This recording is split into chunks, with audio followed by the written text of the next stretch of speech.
and her parents were staying at the same resort as us. The hosted seated us right next to her at breakfast one morning. I told her we live in Kansas City, and naturally we talked about the Chiefs. LOL. She was nice. My hubby got a pic with her. Wow. Amid all the chaos of contract talks and off-season turmoil, Caitlin Clark has been quietly charting her own path. A random meeting at a resort in the Bahamas offered a rare, unfiltered look at her this season. No cameras, no entourage, just a fan, a breakfast table, and a conversation that's now taking the internet by storm. Content creator Kristen Palmer shared that she happened to be staying at the same resort as Caitlin Clark and her parents, and the host placed them right next to each other at breakfast. What makes this moment interesting? Notion that Caitlin Clark don't like fans or have an issue with black people. It's all cap, bruh. I can't even stunt. Caitlin Clark got a lot of black fans. She definitely is that Palmer is from Kansas City, so their conversation naturally turned to the Chiefs. Not basketball, not the WNBA, just football, the kind of casual chat people have when they meet over breakfast on vacation. But the real insight comes from the photo Palmer's husband captured of Clark. Her open body language, genuine smile, and relaxed stance. This isn't a practice pose or media training. It's someone truly enjoying a moment of connection without any outside agenda. Here's where it gets revealing. Social media has been buzzing with claims that Clark keeps her kind of pissed off a lot of Angel Reese fans. We just got to be honest. People poured in their love and their support for Caitlin Clark, early on. And there was a large debate that, black people wasn't black enough. Even from me, I received a lot of hate from it. That black people was not black enough because distance from certain groups.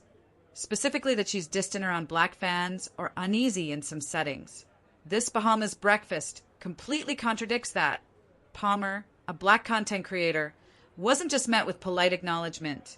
Clark actively joined the conversation, chatted about Kansas City, broke down the Chiefs, and even let Palmer's husband snap a photo. Her parents were equally warm and approachable throughout.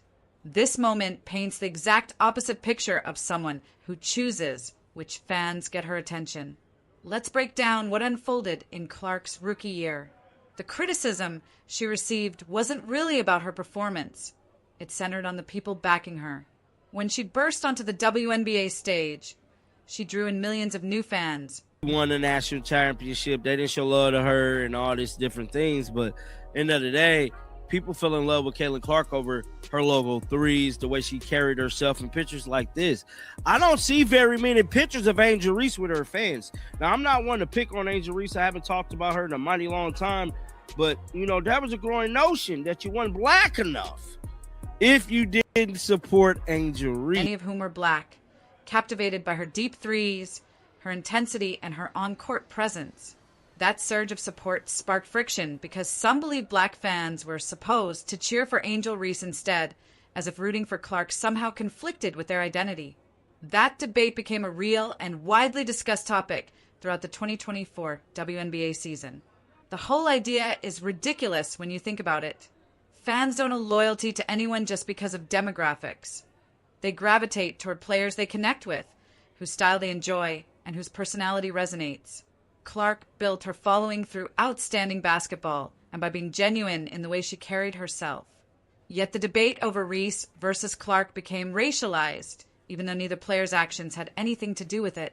Reese claimed the national championship with LSU in April. This was just so cool that Caitlin Clark decided to do this, and I'm just happy about it, man. I'm just happy about it.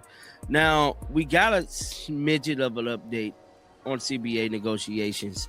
So this is an article that came out early this morning. It says Breanna Stewart on endless CBA talks, just starting to see end of the tunnel.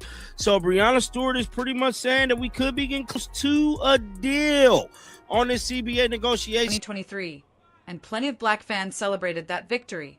But when Clark's star rose during her senior season at Iowa, the narrative shifted. Why aren't you supporting Reese? Why are you so invested in Clark? What does that say about your identity? It's a tiring way to experience sports and completely misses how fandom actually works. What the Bahamas encounter really shows is simple. Take away the media hype, the online debates, and the manufactured drama, and Clark is just a person who treats others with respect.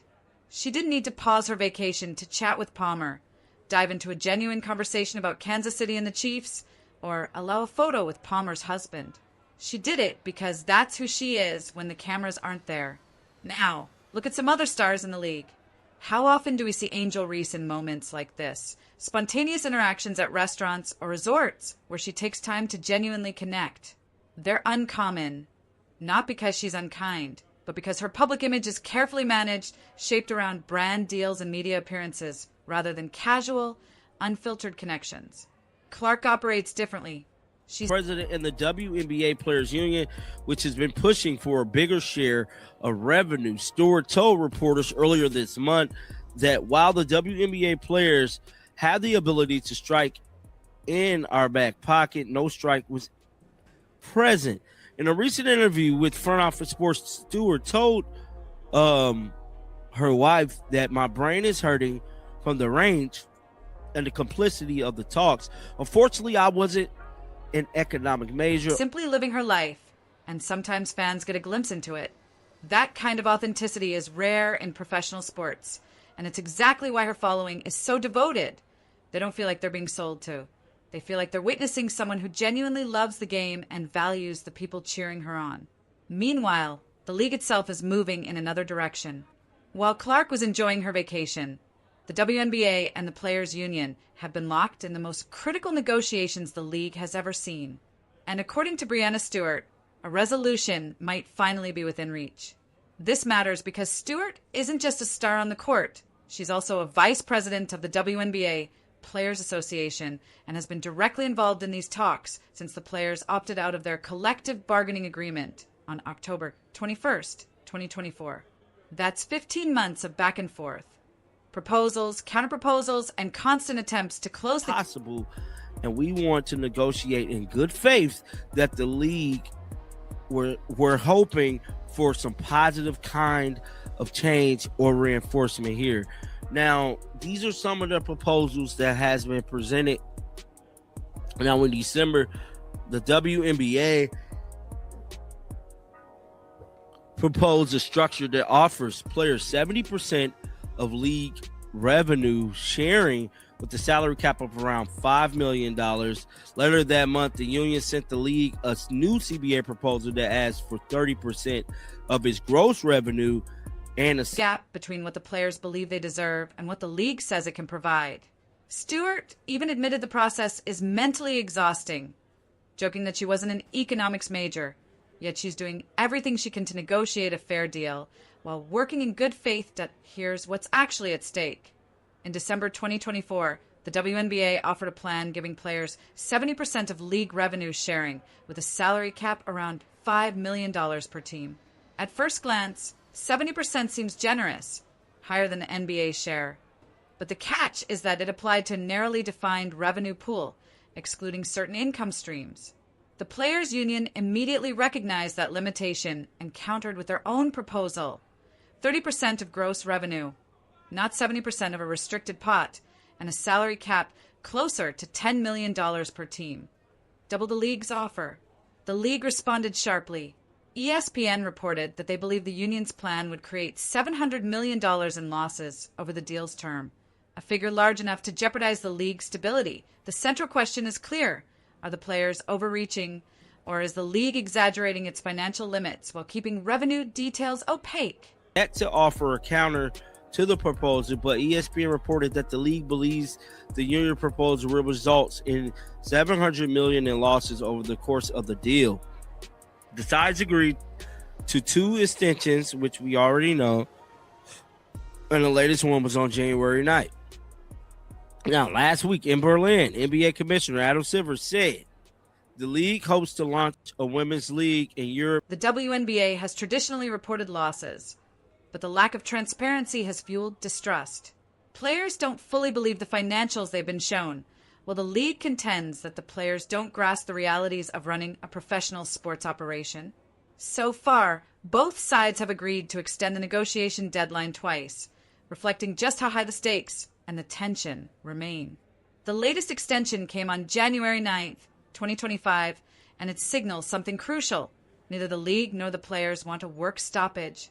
Both sides are clearly trying to avoid derailing the 2025 season, even if their positions still look far apart on paper. Stewart emphasized in her interview that while the players have the option to strike, no strike is imminent. The wording is deliberate. She's not ruling it out, but she's reassuring fans that the season isn't in immediate danger. Here's the timeline. It's late January 2025, and the WNBA season usually kicks off in mid-May. That leaves roughly 3.5 months to finalize a deal, run the lottery draft, hold the expansion draft for the Golden State Valkyries, and navigate free agency. If negotiations stretch into February or March, everything is at risk. The lottery draft hasn't happened, free agency isn't open, and teams can't plan long-term because the salary cap isn't set. Player contracts can't be negotiated because the framework isn't finalized. Everything is essentially on hold while Stewart and the union sit across from league executives trying to find a compromise.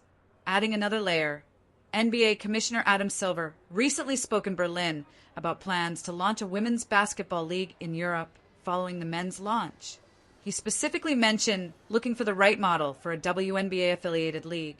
The timing is striking. Right in the middle of tense CBA negotiations, the NBA is publicly signaling expansion of the women's game. For players, this could be leverage. It hints that there's more money in the system than the WNBA has publicly shared, and that the NBA sees women's basketball as a growth opportunity worth serious investment. Now, consider what happens if talks break down. If no agreement is reached by early March, the 2025 season could be in serious jeopardy. Not just delayed, but effectively impossible. Without a CBA, the league can't sign players, run drafts, or sell tickets with confidence. This is especially stark because 2024 was the WNBA's strongest season ever. Caitlin Clark's arrival drove unprecedented attention. Ratings soared, attendance records were broken, and merchandise sales exploded. This was supposed to be the moment for the league to build on that momentum, yet now the very existence of the season is uncertain. That's why Stewart's comments about seeing a light at the end of the tunnel are so significant. She isn't saying a deal is finalized or that both sides have agreed. She's saying that after 15 months of negotiations, there's a visible path forward. That indicates real progress and a narrowing gap, though narrowing doesn't mean fully resolved. The gap between a $5 million and a $10 million salary cap isn't a minor detail.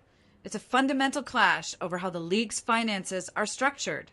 Bridging the divide requires serious compromise from one or both sides.